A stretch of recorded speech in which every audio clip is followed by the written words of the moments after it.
Welcome to my YouTube channel আমাদের college. আজকে পরিসংখ্যান ক্লাসে তোমাদেরকে সকলকে স্বাগত জানাচ্ছি। পরিসংখ্যানের প্রথম অধ্যায়ের তথ্য সংগ্রহ তথ্য উপস্থাপনের আমরা গণসংখ্যা নিবেশনের বেশ কয়েকটি ক্লাস আগে আমরা করেছি, এর ভিডিওগুলো আছে, তোমরা দেখে নিও। আজকে আমরা গণসংখ্যা নিবেশনের লেখচিত্রগুলো দেখব। যে বিভিন্ন রকম একটা গণসংখ্যা নিবেশন তৈরি করার পরে আমাদের লেখচিত্র পরীক্ষা এটা আসেই, সেই লেখচিত্র কীভাবে অঙ্কন করা যায় শিক্ষার্থী বন্ধুরা, সেই বিষয়গুলো আজকে আমরা দেখব। চলো শিক্ষার্থী বন্ধুরা আজকে ক্লাসটা শুরু করি। তাহলে আজকের পাঠ হলো পরিসংখ্যান 1, অর্থনীতি সম্মান প্রথম বর্ষ অন্যান্য বিভাগের সমাজবিজ্ঞান, সমাজকর্ম, রাষ্ট্রবিজ্ঞান, এইচএসসি বিভিন্ন ডিপার্টমেন্টের যারা বাংলা মাধ্যমে পরিসংখ্যান পড়ি তাদের জন্য আজকের এই ক্লাস। তাহলে গণসংখ্যা নিবেশনের লেখচিত্রকে আমরা 4 ভাগে ভাগ করি। এটা হলো আয়তলেখ, গণসংখ্যা বহুভুজ, গণসংখ্যা রেখা, অজীব। ইংলিশে বললা histogram, frequency polygon, frequency curve, আর হলো অজীব। তাহলে আজকে আমরা আলোচনা করব মূলত আয়তলেখের উপরে, অর্থাৎ হিস্টোগ্রামের আমরা বিভিন্ন প্যাটার্নের অঙ্কগুলোর আলোকে কীভাবে হিস্টোগ্রাম অঙ্কন করা যায় সেই বিষয়গুলো দেখব। তো গণসংখ্যা নিবেশনের লেখচিত্র অঙ্কন করতে গেলে অবশ্যই তোমার গ্রাফ পেপার লাগবে। ছকবদ্ধ পেপার ছাড়া গণসংখ্যা নিবেশনের লেখচিত্র অঙ্কন করা যাবে না।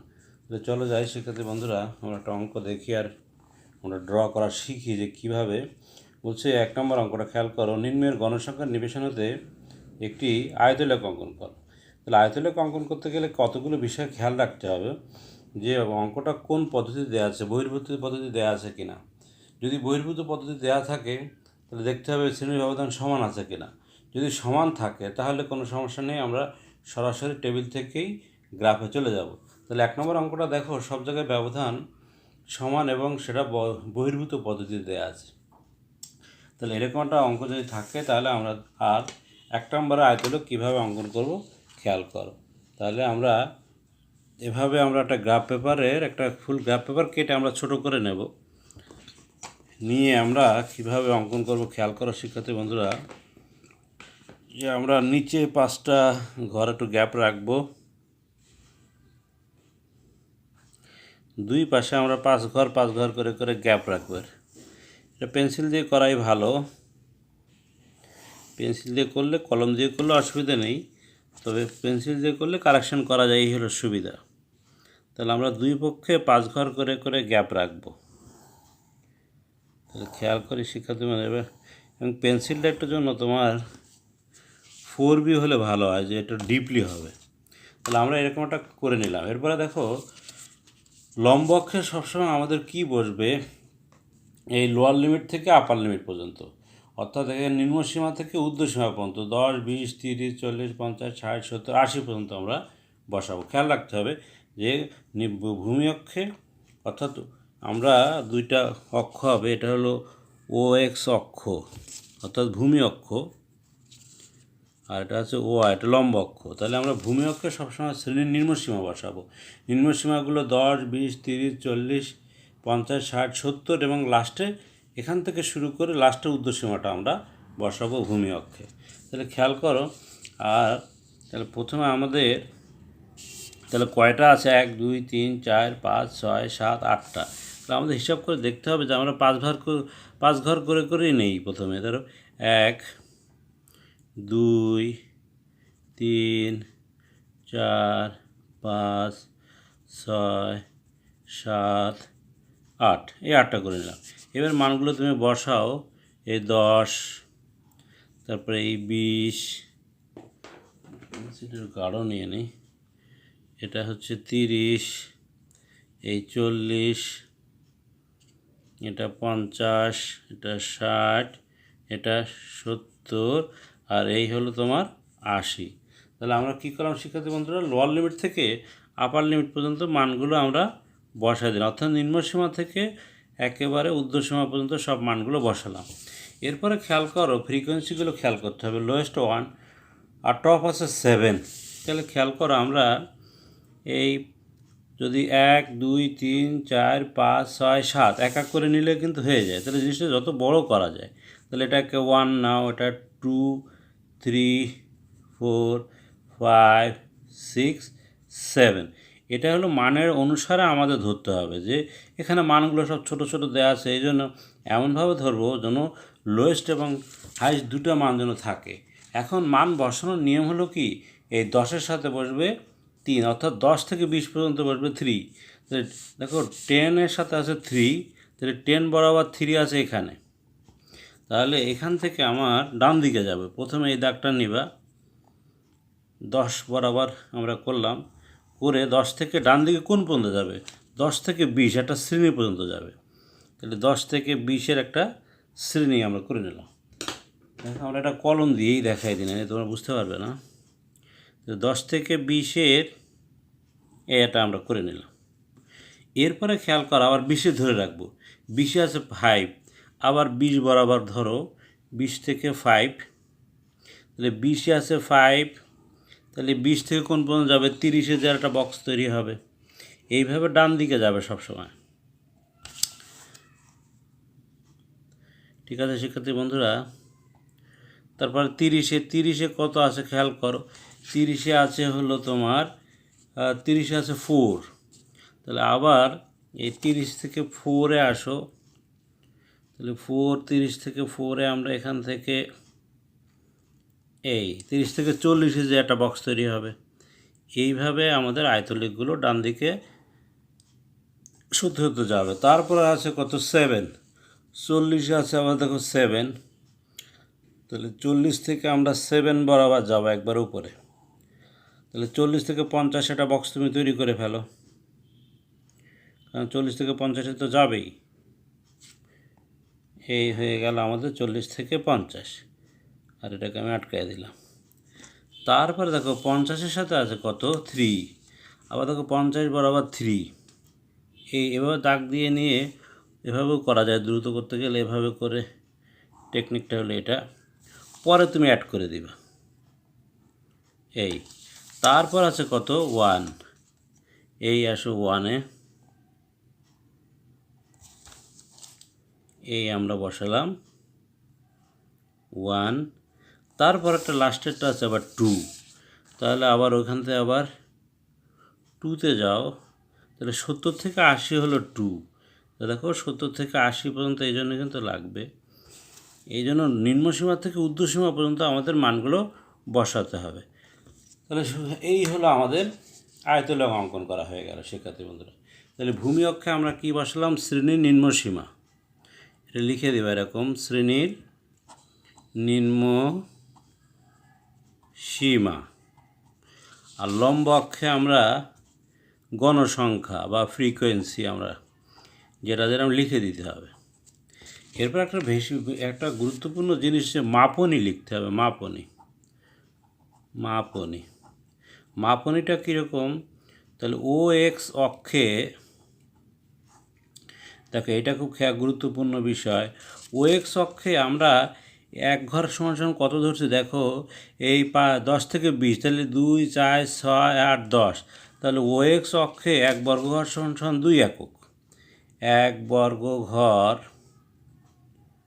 সমান 2 একক, এই কথা লিখে দিতে হবে।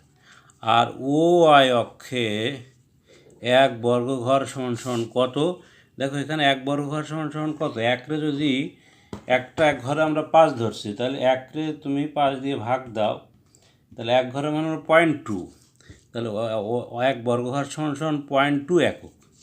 তাহলে এই হয়ে গেল আমাদের আয়তলেখ।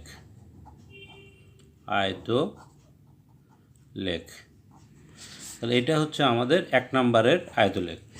তাহলে 1 নম্বরের কোশ্চেনটা খেয়াল করে, এরকম একটা কোশ্চেন যদি থাকে তাহলে আমরা এভাবে একটা আয়তলেখ অঙ্কন করে পরীক্ষায় আমরা এখানে স্টেপলার দিয়ে আটকায় দিয়ে দেব। ঠিক আছে শিক্ষার্থী বন্ধুরা, তাহলে 1 নম্বরটা গেল। এরপর আসো 2 নম্বর কোশ্চেনটা খেয়াল করো। দেখো 2 নম্বরে একই প্যাটার্ন আছে, কিন্তু ফার্স্ট ক্লাস কিন্তু 0 দিয়ে শুরু, খেয়াল করো। এখানে 0 দেওয়া থাকলে কিন্তু তখন আবার অঙ্কন করার প্যাটার্নটা কিন্তু একটু ভিন্ন। তখন এই যে আমরা প্রথমে এক ঘর গ্যাপ দিয়ে শুরু করছিলাম, এই গ্যাপটা দেওয়া যাবে না, এই 0 থেকে শুরু করতে হবে। তাহলে সেটা কীভাবে করবো দেখো, আমরা একটু ঝটপট দেখি। তাহলে আমি কলম দিয়েই করি, কলম দিয়ে করলে তোমাদের জন্য বুঝতে সুবিধা হবে। তাহলে আমরা নিচে সবসময় 5 ঘর গ্যাপ রাখবো, আর ডান পাশে এদিকেও 5 ঘর গ্যাপ রাখবা। তাহলে এখানে মান বসাতে হবে। তাহলে খেয়াল করো এখানে কয়টা আছে, 1 2 3 4 5 6টা। তাহলে দেখো এই 0 একটু বড় করে করে নেই, 1, এই 2, এই 3, এই 4, এই 5, এই 6, এগুলো কিন্তু একটু বড় করা যায়। তাহলে 10, এখানে দেখো 20, এটা লিখলাম আমরা 30, এটা 40, এটা 50, এটা বেশি হয়ে গেছে। আর লম্বকে দেখো খেয়াল করো লোয়েস্ট 2 আছে আর টপ আছে 8। তাহলে আমরা 2 4 6 8 এভাবে ধরতে পারি, 1 2 3 4 5 6 7 8। তাহলে আমরা এক করে করেও ধরতে পারি, 1 2 3 4 5 6 7, এই 8 ধরলাম। এখন খেয়াল করো 0, এখানে দেখো 0-র সাথে আছে 8, এই হলো কিন্তু মূলবিন্দু, 0 থাকে 8 এই।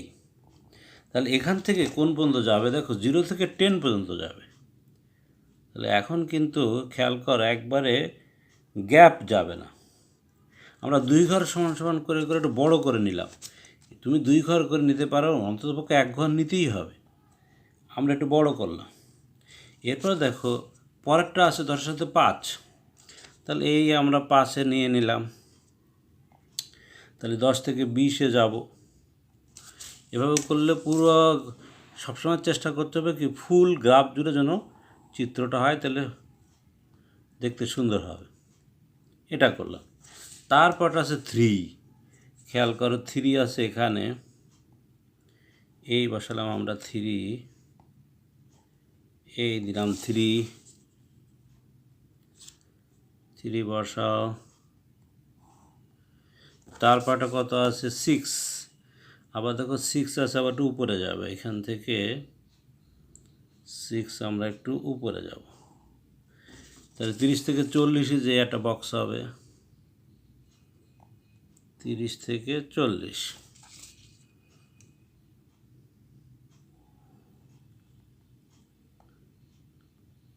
এই 30 থেকে 40। তারপরে দেখো এরপর আছে কত 2, তাহলে 2-তে আমরা যাব, 40 থেকে 85 আছে 2।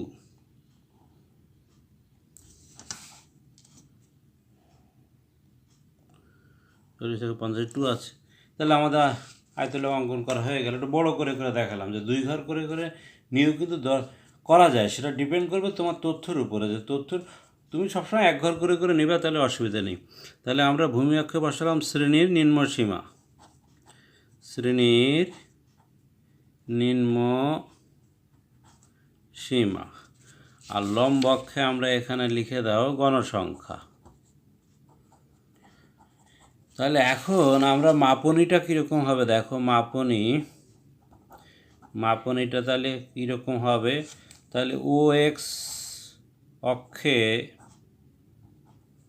1 বর্গ ঘর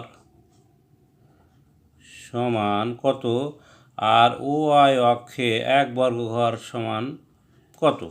তাহলে OX অক্ষে 1 বর্গ ঘর সমান কত, এখানে দেখো ঘর আছে কয়টা, 10টা, 10টা 10 দিয়ে ভাগ করলে 1, তাহলে 1 একক, 1 ঘরকে 1 করে ধরছি। আর এটাকে আমরা ধরছি কত, 0.2 একক করে।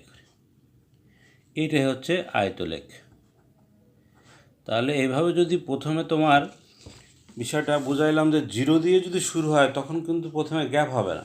দেখো প্রথমটা কিন্তু আমরা ড্র করেছিলাম, খেয়াল করো 1 ঘর গ্যাপ দিয়ে, কারণ 10 থেকে শুরু হলো, তখন 0 থেকে শুরু হয়নি। এই বিষয়গুলো খেয়াল রাখতে হবে। আর এটা 0 থেকে শুরু হলে একবারে গ্যাপ না দিয়ে এভাবে অঙ্কন করে দিয়ে দিতে হবে। তাহলে গেল আমাদের 2টা অঙ্ক কীভাবে আয়তলেখ অঙ্কন করা যায়। এরপরে খেয়াল করো যদি অঙ্কটা অন্তর্ভুক্ত পদ্ধতি থাকে, তাহলে অন্তর্ভুক্ত পদ্ধতিতে খেয়াল রাখতে হবে আয়তলেখ অঙ্কন করা যাবে না কোনো মতেই।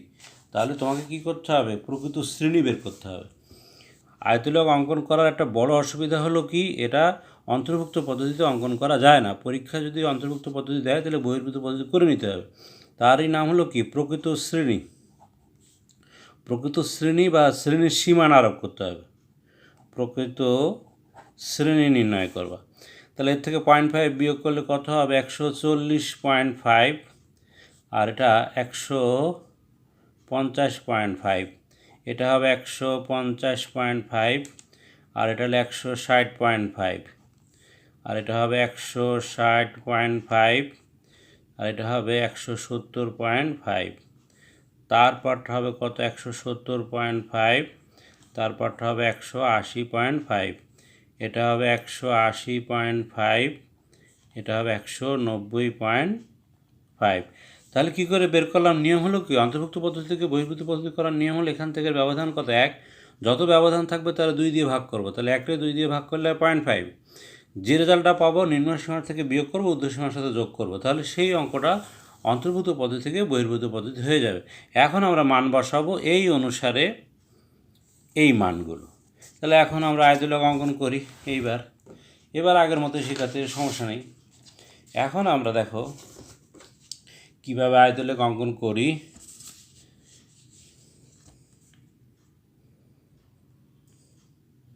তুমি ইচ্ছা করলে গ্রাফ পেপার আরও কেটে ছোট করে নিতে পারো, তাহলে একবারে ছোট না, পরীক্ষা হলে এরকম নিয়েই করবা, তাহলে একটা পেপারে এর থেকে ছোট করলে জিনিসটা সুন্দর লাগে না। এটা এখন আমরা নিম্ন অক্ষে বসাবো কি? এই প্রকৃত শ্রেণীর এইগুলো, তাহলে 140.5 থেকে 190.5 পর্যন্ত বসাবো। তাহলে কয়টা আছে দেখো? 1 2 3 4 5 6টা। তাহলে 1 এই 2 3 4, একটু বড়ো করে নিই, এই 5 এই 6টা করে নিলাম। যেহেতু পয়েন্ট আছে এই জন্য একটু বড়ো করে করে লিখলাম আমরা। তাহলে এটা হলো 140.5, তারপরটা হবে 150.5, তারপরটা হবে 160.5, 170.5, 180.5, তারপরটা হবে 190.5। তাহলে লম্ব অক্ষে এই ভূমি অক্ষে আমরা নিম্ন সীমা, লম্ব অক্ষে ফ্রিকোয়েন্সিগুলো বসাবো। দেখো এখানে টপ আছে 56। এখন কিন্তু এই 10 20 30 40 50 60, এবার 10 10 করে না ধরলে কিন্তু তুমি 56 বসাতে পারো না। দেখো হাইস্ট ভ্যালু আছে 56, তাহলে 140.5-এর সাথে তুমি বসাও 5। দেখো শর্টকাট আর একটা বুদ্ধি শেখায়, এটার সাথে 5 বসাও, তাহলে এখান থেকে আমরা 5, তাহলে এক এক ঘরের মান কিন্তু 2 করে করে, এই 2 4 এর একে 5, একটা দাগ ফোঁটা দিলাম। তারপরটা হলো 16, দেখো এটা হলো 12 14 16, একটা ফোঁটা দিলাম। তারপরটা হচ্ছে কত? 56, দেখো 56 52 54 56, একটা ফোঁটা দাও দ্রুত করার জন্য। তারপরটা হলো 19, তাহলে 19, তাহলে এটা হচ্ছে 19। তারপরটা আছে কত? 4, দেখো 4 আমরা বসাবো এই 2 আর 2 4, এই 4 বসালাম। এখন এগুলো আমরা লম্বা করে করে একটা দাগ দেবো। তো দ্রুত করার একটা বুদ্ধি আমি দেখাই দিলাম, যদি তোমরা মনে করো যে খুব দ্রুত করতে চাই, টেকনিকটা হলো এটা দিয়ে পরে আমরা অ্যাড করব, আগে লম্বা দাগটা দিয়ে নিবা। তাহলে এটা একটা শর্টকাট বুদ্ধি যে কী করে দ্রুত আমাদের একটা আয়তলেখ অঙ্কন করা যায়। এরপর আমরা ডান দিকে অ্যাড করতে করতে থাকবো। এবার দেখো ডান দিকে অ্যাড করে এভাবে, তাহলে এখান থেকে এটা অ্যাড করো, তারপরে এখান থেকে এটা অ্যাড করো, তারপরে এখান থেকে এটা অ্যাড করো। যদি গ্যাপ থাকে তাহলে গ্যাপটা তুমি ফিল আপ করে দিবে পরবর্তীতে। এই যে গ্যাপ ফিল আপ করে দিলাম। তারপর এটা এদিকে যাবে এ পর্যন্ত, তারপরে এটা এদিকে যাবে এ পর্যন্ত। এই আমাদের হয়ে গেল যে যদি অন্তর্ভুক্ত পদ্ধতি থাকে তাহলে বহির্ভূত পদ্ধতি করে নিয়ে এভাবে আমাদের আয়তলেখ অঙ্কন করতে হবে। তাহলে শিক্ষার্থী বন্ধুরা, আমরা শিখলাম যে কীভাবে অন্তর্ভুক্ত পদ্ধতি থাকলে বহির্ভূত পদ্ধতি করার পরে আয়তলেখ অঙ্কন করতে হয়। তাহলে ভূমি অক্ষের শ্রেণী নিম্ন সীমা আর লম্ব অক্ষে আমরা গণসংখ্যা বসাচ্ছি, সবসময় আমরা ফ্রিকোয়েন্সি বসাবো লম্ব অক্ষে। এরপরে মাপনীটা কত হবে? দেখো মাপনি ও এক্স অক্ষে 1 বর্গ ঘর সমান কত, ও ওয়াই অক্ষে 1 বর্গ ঘর সমান সমান কত। দেখো ও এক্স অক্ষে 1 বর্গ ঘর, দেখো এখানে হলো কত 40 থেকে 50, তার মানে 1 করে করে 1 একক। তাহলে 1 ঘরের মান কত, দেখো 41, 42, 43, 44, 45, 46, 47, 48, 49, 50, তার মানে 1 করে করে। আর এখানে ও এক্স অক্ষে 1 একক মানে 2 একক, 2, 4, 6, 8, 10, তাহলে 1 ঘরের মান হলো 2 দিয়ে এখানে তুমি আয়তলেখ লিখে দিবা, আয়তলেখ। তাহলে এভাবে অন্তর্ভুক্ত পদ্ধতি থেকে বহির্ভূত পদ্ধতি থেকে করে নিয়ে আমাদের আয়তলেখ অঙ্কন করতে হবে। তাহলে এটা শেষ পরীক্ষা থেকে শিক্ষার্থী বন্ধুরা।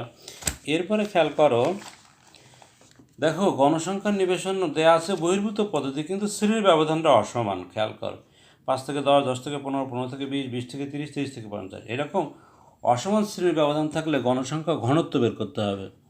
গণসংখ্যা ঘনত্ব, ফ্রিকোয়েন্সি ডেন্সিটি বের করতে হবে, ঘনত্ব। তাহলে গণসংখ্যা ঘনত্ব বের করার রুলস হলো কি, শ্রেণীর গণসংখ্যাকে ওই শ্রেণীর ব্যবধান দিয়ে ভাগ করতে হবে। তাহলে শ্রেণীর গণসংখ্যাকে ওই শ্রেণীর ব্যবধান কত 5, তাহলে 5 ভাগ করলে 5। শ্রেণীর গণসংখ্যাকে ওই শ্রেণীর ব্যবধান 5 7 35, 7। শ্রেণীর গণসংখ্যাকে ওই শ্রেণীর ব্যবধান দেখো 5, তাহলে 5 8 40।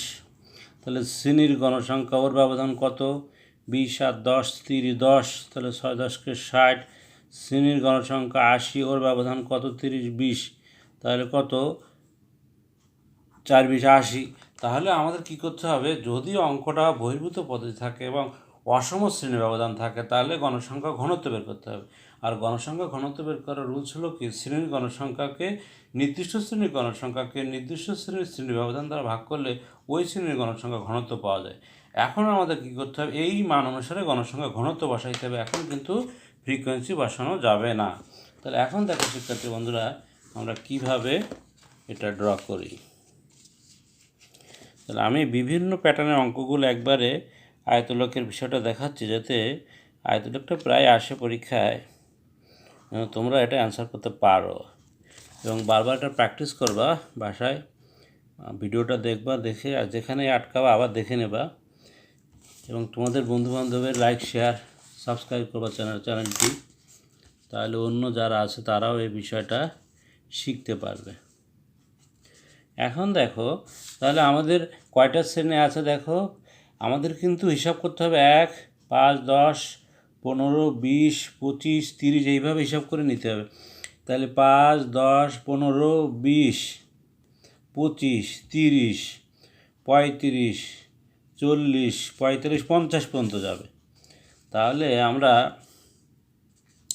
আমরা এটাকে 5 করে করে নেই, 5 10 15 20 25 30 35 40 45 50। দেখো না, এভাবে না নিলে কিন্তু তুমি ওই শ্রেণী ব্যবধানটা যে অসমান সেটা কিন্তু প্রকাশ পাবে না। এখন দেখো এখানে লোয়েস্ট আছে কত, টপ আছে 8, তাহলে আমরা 1 করে করে নিই, 1 2 3 4 5 6 7 8। এখন খেয়াল করো 5-এর সাথে আছে হলো 5, 5-এ 5, তাহলে আমরা 5-এ 5 দিয়ে একটা ফোঁটা দিলাম। তারপরে দেখো 10-এ 7, 10-এ 7-এ একটা ফোঁটা দাও। তারপরে হচ্ছে কি 15 আছে 8, খেয়াল করো 15 আছে 8, এটা যাবে টপে, 15-এ 8। তারপরে আসে কত, 20-এ আছে 6, দেখো এই 20 বরাবর 6-এ যাব আমরা, 15-এর পরে 20-এ 6, খেয়াল কর।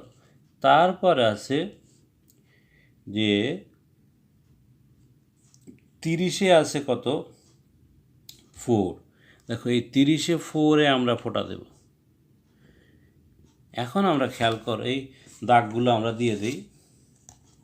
তাহলে শ্রেণী ব্যবধানটা দেখো 5-এ দিলাম, 10 15 20 সব জায়গায় 5 কাজ করে ব্যবধান আছে। 30 থেকে 50 এই জায়গাটায় ব্যবধান হলো অনেক বেশি। তাহলে এখন আমাদের দেখো এই যে দাগগুলো দিয়ে দিই আমরা, দিলে চিত্রেই কিন্তু শ্রেণী ব্যবধান যে অসমান সেই বিষয়টা প্রকাশ পাবে। দেখো আমাদের চিত্রেই প্রকাশ পাবে। আমরা দাগগুলো দিয়ে দিই। 15-7 আছে, দিয়ে দাও 7, তারপরে 20 দিলাম, তারপরে 20-এর পরে 30। এই দেখো গ্যাপ কিন্তু ধরা পড়ছে, এই দুইটা গ্যাপ আছে দেখো। তাহলে এখন আমরা কি করব, খেয়াল করো, এগুলো ফ্রি হ্যান্ডেও অ্যাড করে দিতে পারি আমরা এভাবে। তারপর এটাকে অ্যাড করে দাও। এখন দেখো অসম শ্রেণীর ব্যবধানের ক্ষেত্রে যেমন আমরা অঙ্কে পাবো, ঠিক তেমনি এটাও কিন্তু এই বরাবর আসবে। দেখো এখানে ব্যবধানটা অসমান, এখানে 2 ঘর ব্যবধান আছে। আবার এখানে দেখো 30 থেকে যাবে কত, 50-এ যাবে একবারে। দেখো 30 থেকে 50, এই কারণে তুমি যদি এইভাবে 5 করে গ্যাপ দিয়ে না লেখো, তাহলে কিন্তু এই অসম শ্রেণীর ব্যবধানটা প্রকাশ পাবে না গ্রাফের মধ্যে। দেখো গ্রাফের 2টা টেবিলের ব্যবধান কিন্তু দুইটার ব্যবধান বেশি ছিল, এই জন্য কিন্তু এই গ্রাফটা এরকম হলো। তাহলে ভূমি অক্ষের শ্রেণী নিম্ন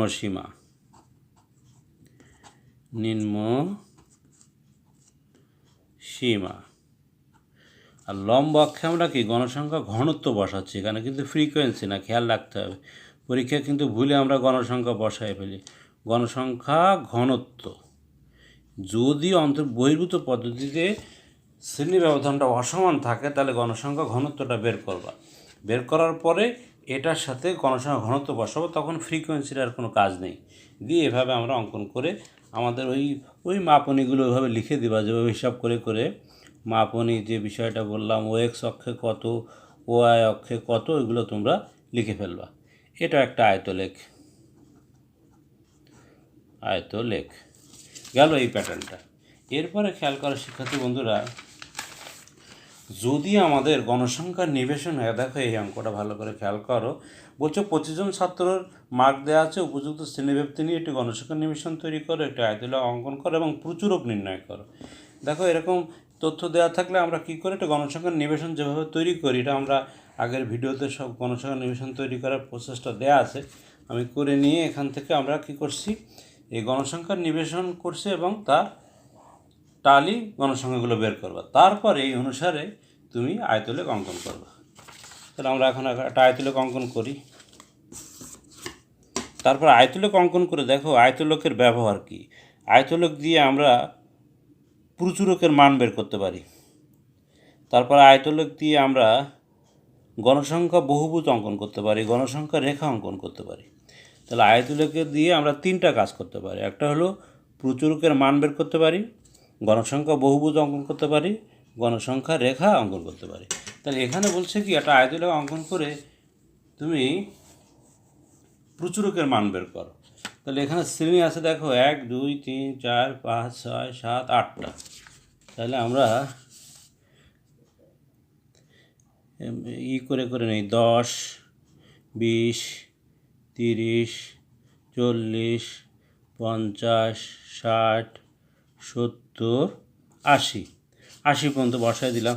আর এখানে ফ্রিকোয়েন্সি দেখো 7 আছে টপ, তাহলে আমরা 1 2 করে বসায় দাও, 1 2 3 4 5 6 7। তাহলে আমরা এখন মানগুলো বসায় দেখো 10-এ আছে 3, তাহলে 10-এ 3 বরাবর একটা ফোঁটা দাও। তারপরটা আছে 5, তারপরটা আছে 4, তারপরটা আছে 7, তারপরটা আছে 3, দেখো এই আছে 3 বসালাম। তারপরটা আছে 1, তারপরটা আছে তোমার 2, তাহলে এটা এই 2 বসালাম। খেয়াল করো শিক্ষার্থী বন্ধুরা, এরপর আমরা আগের ওই আয়তলেখের আমরা দাগগুলো দিয়ে দেবো। এটা হলো শর্টকাট টেকনিক, যে আমি যদি দ্রুত আয়তলেখ অঙ্কন করতে চাই, এটাই হচ্ছে দ্রুত আয়তলেখ অঙ্কন করার প্যাটার্ন। তাহলে খেয়াল করো,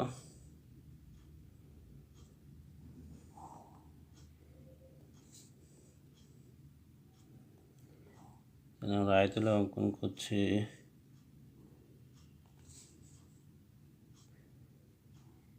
এরপর আমরা কি করব, ডান দিকে অ্যাড করতে করতে যাব। এদিকে অ্যাড করো, এদিকে অ্যাড করো, তারপরে এদিকে অ্যাড করো, ডান দিকেরগুলো অ্যাড করতে যাব, পরে আমরা মিলাব।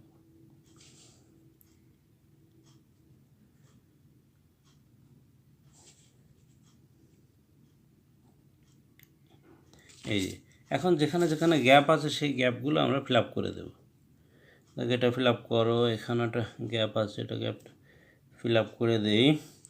এখানেও আমরা একটা গ্যাপ আছে, গ্যাপটা আমরা ফিল আপ করে দিলাম। এখানেও একটু গ্যাপ আছে, গ্যাপ ফিল আপ করে দিলাম। তারপরে দেখো এটা এখানে 30-এর সাথে, এখানে 30-এর সাথে অ্যাড হলো না কেন? 30-এর সাথে 4, দেখো 30-এর সাথে 4-এ 30 থেকে 40-এ যে একটা বক্স হবে, একটার সাথে একটা লিঙ্ক হবেই। তাহলে হয়ে গেল আমাদের আয়তলেখ। এখন এরকম আয়তলেখ অঙ্কন করার পরে যদি বলে যে অজীব এই প্রচুরকের মান বের করো, তাহলে সবচেয়ে বড় আয়তলেখ কোনটা? দেখো এর মধ্যে এইটা। তাহলে এখান থেকে প্রচুরক বের করার প্যাটার্ন হলো, এখান থেকে এই বরাবর ক্রস করবা। এই প্রচুরকে আয়তলেখের ব্যবহার দেখাচ্ছি। তারপরে এই পাশে এখান থেকে এই বরাবর ক্রস করব।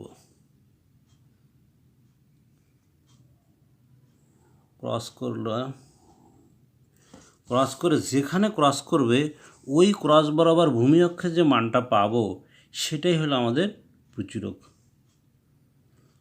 খেয়াল করো শিক্ষার্থী বন্ধুরা, আমরা প্রচুরকের মান বের করছি। তাহলে যদি পরীক্ষা আমাদের প্রচুরক বের করতে বলে, তাহলে প্রচুরক আয়তলেখ ড্র করে সবচেয়ে বড় মানটা এবার হিসাব করে বের করো। দেখো 40 থেকে 50 এক ঘরের মান 2 করে 42, আর 44 আর 1-এ 45, তাহলে 42 আর 2-এ 44, 44.5 হয়। তাহলে প্রচুরকের মান হলো 44.5।